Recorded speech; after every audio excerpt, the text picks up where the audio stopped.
Pozdrav svima! Since the Valentine's Day just passed a few days ago, I thought it would be fun to make a video where we will go over different ways in which you can let someone know that you like them in Serbian.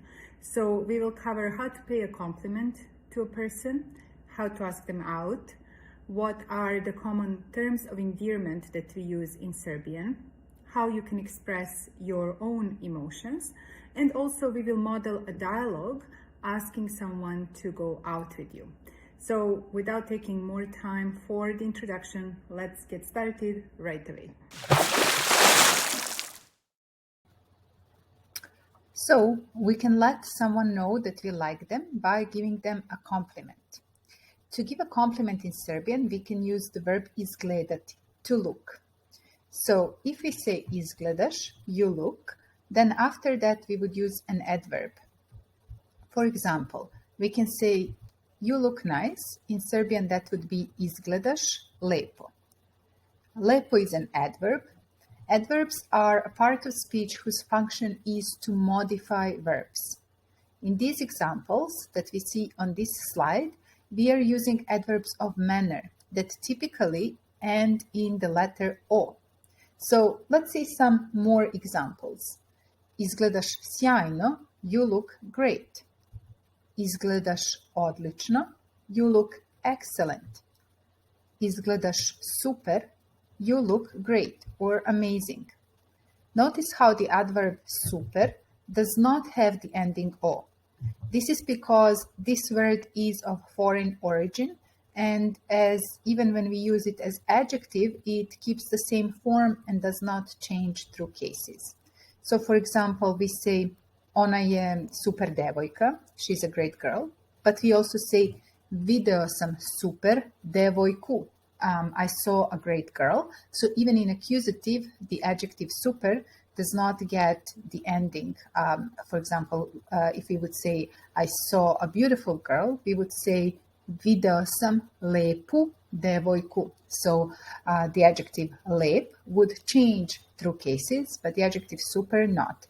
And this is why also as an adverb, it doesn't have the ending O like all the other adverbs that you can see here. Next, for paying compliments, we can also use this very simple construction, adjective plus the verb jesam.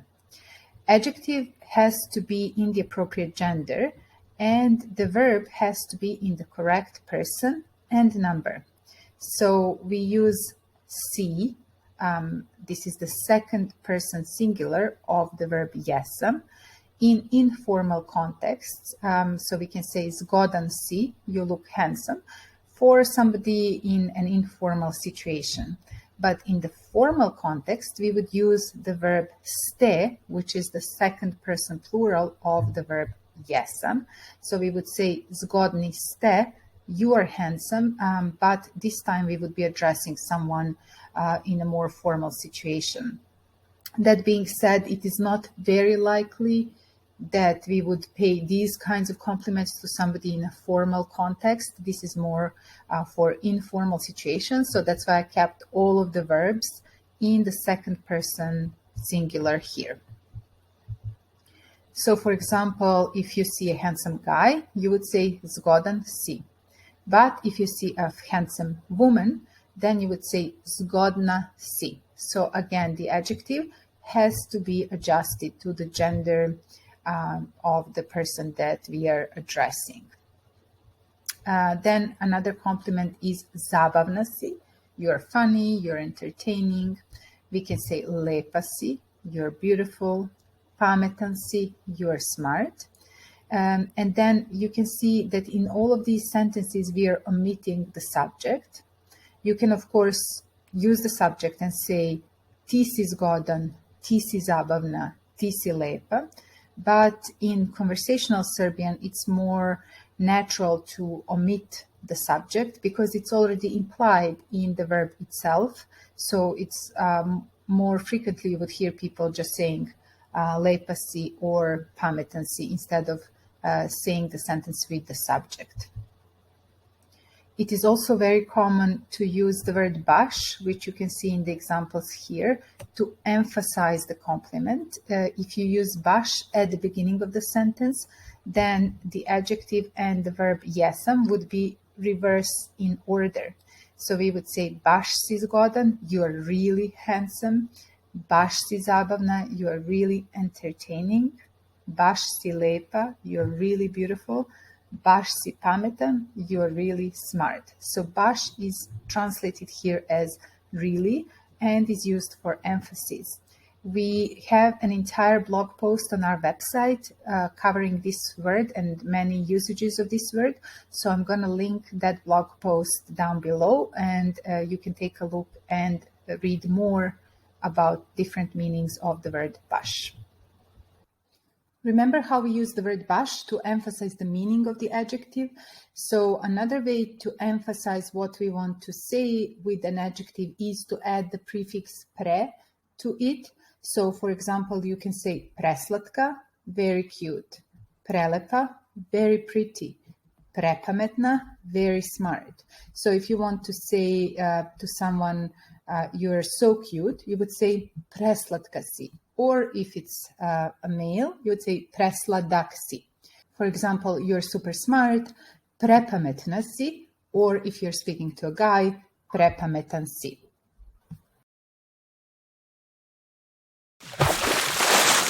Now that we covered how to pay compliments in Serbian, it's time to look at some of the key questions or ključna pitanja that you can use to give someone a hint that you like them.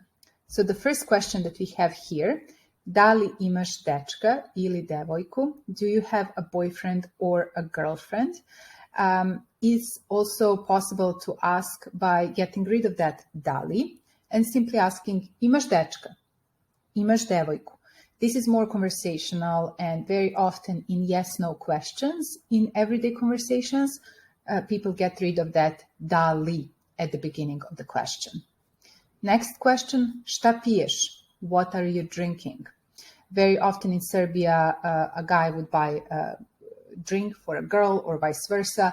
A girl would buy a drink to a guy to just let them know that they like them. So this is why this question is here. Da li mogu dobiti tvoj broj telefona? Ili mogu dobiti tvoj broj telefona? Can I get your phone number? Jesi na Instagramu? Da li si na Instagramu? Are you on Instagram? Da li hoćeš na kafu? Ili hoćeš na kafu? Would you like to go out for a coffee? Šta radiš sutra? What are you doing tomorrow? Now that we covered ključna pitanja, key questions for letting someone know we like them in Serbian, let's look at terms of endearment that we use to express tenderness towards something. Kako da izraziš nežnost? How do you express tenderness? So in English, for example, we use honey or baby to call someone that we love. And these similar terms of endearment we use in Serbian, but we have some additional ones, as you can see on the slide here. All of these terms are in vocative case. Why do we use vocative case here? Well, we use it because vocative is used to address someone or to call out to someone. And here, when we are using these terms of endearment, we are addressing them towards somebody. So all of them will be in vocative case. So let's start with the first one, srce. A literal translation is heart.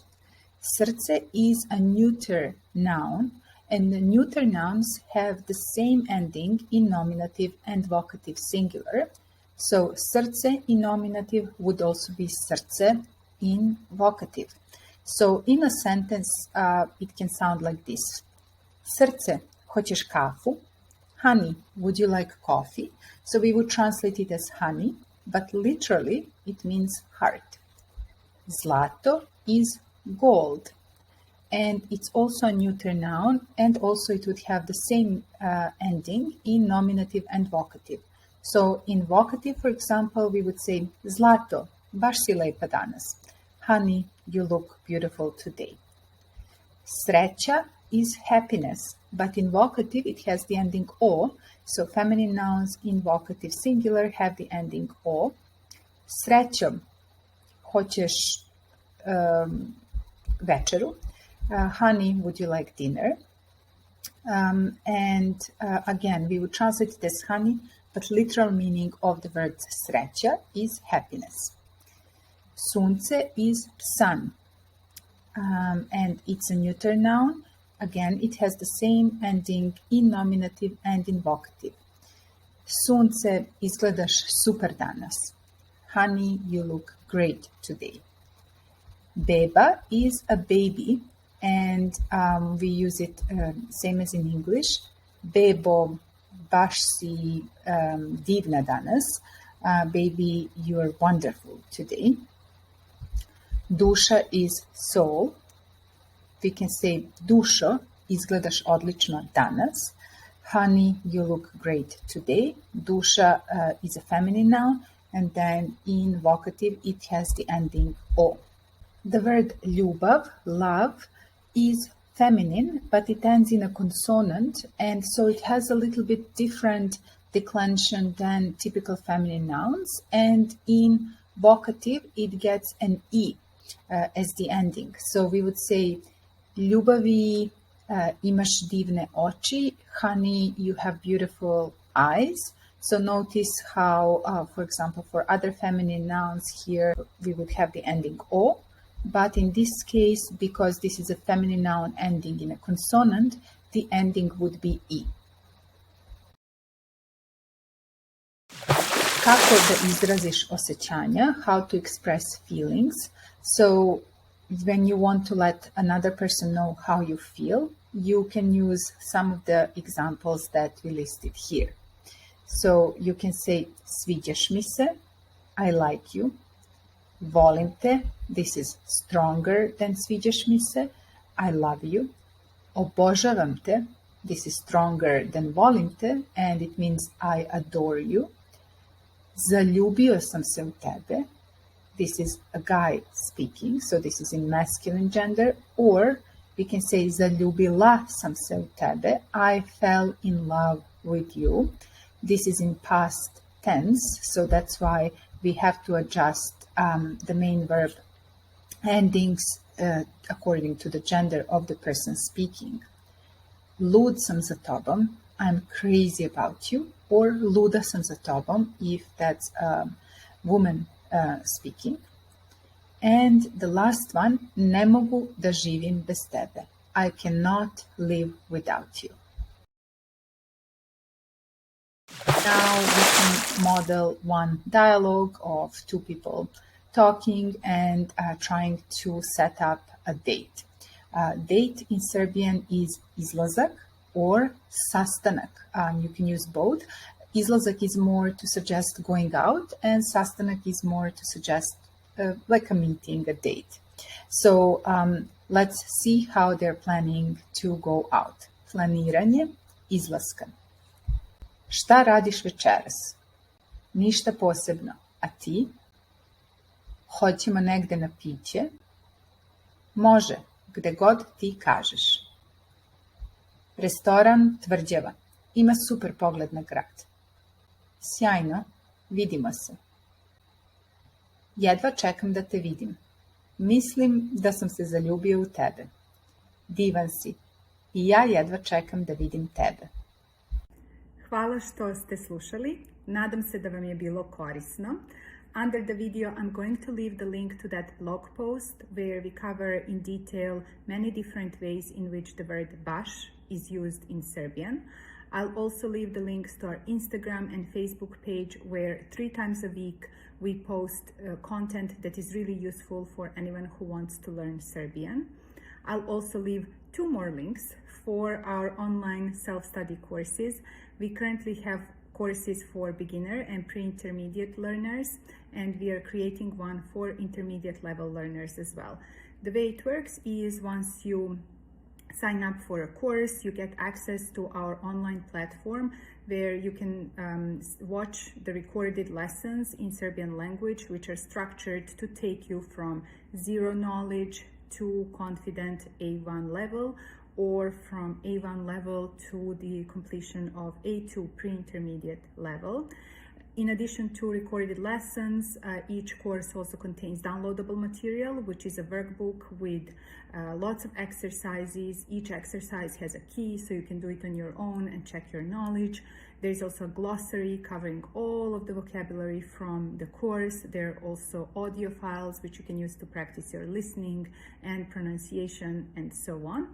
With each course, you also get access to a closed group on Slack where you can interact with other learners of Serbian, and also with Miljana and me, and ask us any questions you may have about the courses.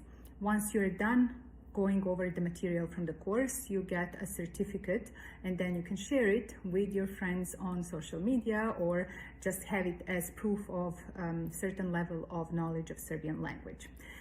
To bi bilo to od mene za danas. Pišite nam, recite nam da li vam se ovo sviđa i šta biste voleli da vidite na našem YouTube kanalu. Čujemo se, ćao!